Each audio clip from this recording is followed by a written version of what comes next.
মুসলিম Italian. তো বলতেছে মুফতি সাহেব আমার বিশ্বাস হয়ে গেছে জান্নাতে এত আইটেম হবে। আমি বলছি তুই বিশ্বাস করলি কি কইরা? মাছের আইটেম তো 25টা। সত্য, মাছের আইটেম ছিল 25টা। আমার বিশ্বাস হয়ে গেছে। ইসলামে ঢুকার পরে বিশ্বাস হয়েছে। তো আমি বললাম যে ইসলামের পূর্বে? ইসলামের পূর্বে তো কামাইছি, খাইছি কোন সময়? গাড়ি চালাইতে চালাইতে একটা বার্গার খাইছি, একটা ড্রিঙ্কস আর 1 বোতল পানি। পানি তো বোঝেন না, পাগলা পানি আর কি। এই তো ছিল খাওয়ান। আমি কোডওয়ার্ড জানি, আবার চিন্তা করেন না পাগলা পানি হুজুররা বুঝবো না, আমি বুঝি পাগলা পানি কারে পায়। এই তো ছিল জীবনের খাওয়ান। খালি কামাইছি, খাইছি কোন সময়? খাওয়ান না এখন দেখতেছি যে কত আইটেমের খাওয়ান। হ্যাঁ, আমার মনে আছে আমি জীবতী গেছি, তো 65টি কবিলা দাওয়াত দিছে, ডিশ খাওয়াবে। আপনাদের মসজিদের 3 গুণ বড় হলরুম হবে, সবাই তাদের ডিশ সাজাইছে, ডাকছে খাওয়ানোর লেগা। তারেক জামিল কয় খাও, এজাজত দিছো খাইবা না? আমি বলছি সব খাওয়ানোর না, দেখার, রুচি যেটা লাগে ওটা 2 লোকমা খাও, চলো। মুসলমানের চেয়ে তো বড় আইটেম কেউ খায় না, বেশি আইটেম কেউ খায় না। আজকে নির্যাতিত কেন? ম্যাকডোনা মুসলমান বেশি খায় না, যারা যে মালিক তারা বেশি খায়? বলেন, কেএফসি কে বেশি খায়? হ্যাঁ, আপনাদের এখানে নাই কেএফসি?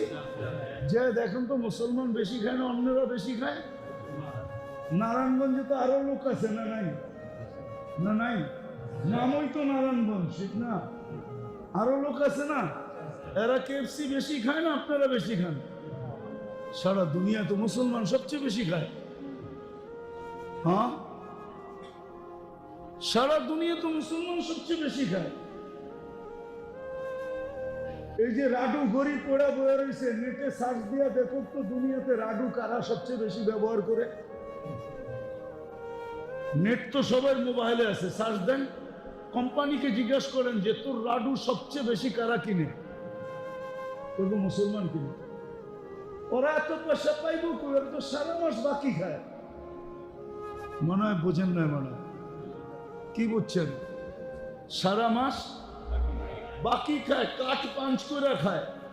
ওদের বেতন তো হাতে দেয় না, ওদের বেতন তো যায় ব্যাংকে, অ্যাকাউন্টে যায়। ও সারা মাস যা বাকি খাইছে, বেতন যাইতে দেরি, যার যার অ্যাকাউন্টে টাকা চলে যেতে দেরি হয় না। ও মাসের শেষে আবার ফকির, আবার বাকি খায়। ও করতে খাবে ম্যাকডোনা? কি মদ খাইলেই বড় লোক হয় নাকি? আর গাড়ি হাঁকাইলেই বড় লোক হয় নাকি? কে বলছে আপনাদের গাড়ি হাঁকাইলে বড় লোক হয়? গাড়িও তো কিনা বাকি।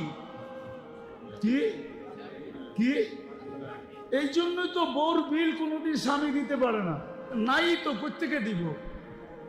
ওর কার্ডে তো টাকাই নাই, ও বউর বিল দিব কোত্থেকে? হোটেলে বসা বউ ওরটা দেয়, ও ওরটা দেয়। বলুক না সিঙ্গাপুরে গিয়ে আইছে, বউর বিল কে দেয়? স্বামী দেয়। হ্যাঁ, দুনিয়ার কোনো দুনিয়ায় দেয় না। আমাকে কি বুঝাবেন? আমি জাপান অনেকবার গেছি। 2005-এ আমি প্রথম গেছি। সকালবেলা যখন আমি গেছি এক ফ্যাক্টরিতে, লেদার ফ্যাক্টরিতে, আমি উপরে উঠছি মতন, আমাকে বাঙালিরা বলতেছে হুজুর মজার কাহিনী শোনামো। বলছে শোনা। সকালে আইসি শীতের ভিতরে কাঁপতে কাঁপতে, যে নিচে কেউরে দেখা আসছেন? আমি বললাম এক মহিলা দেখা আসছি, ওয়াটার গান দিয়া পরিষ্কার করতেছে। কয়টা কে চিনেন? আমি কোত্থেকে চিনবো, আসলামই তো আজকে। কয়টা আমগো মালিকের বউ। তা আমি বললাম মালিকের বউ? এই শীত, এই সকাল, হ্যাঁ, লাউড স্পিকার বাইরে খোলা আছে, তারপরে কয়া ফেলাই, ঠিক না?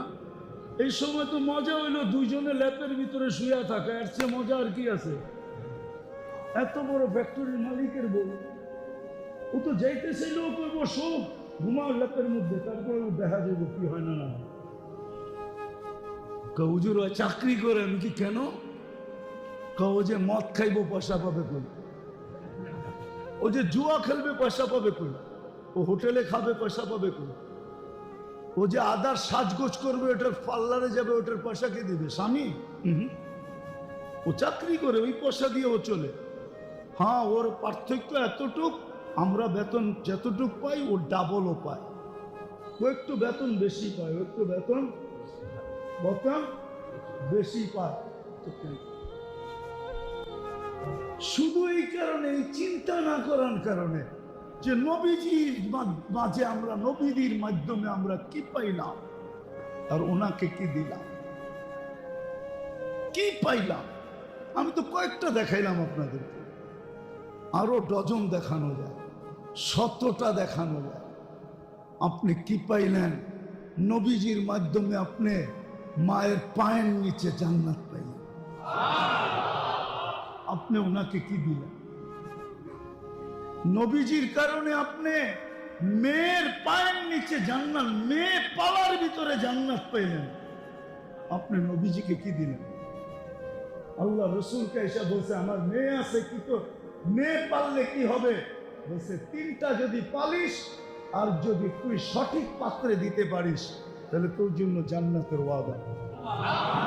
ভাই 2টা তোমার জন্য জান্নাতের ওয়াদা, একটা তোমার জন্য জান্নাতের ওয়াদা।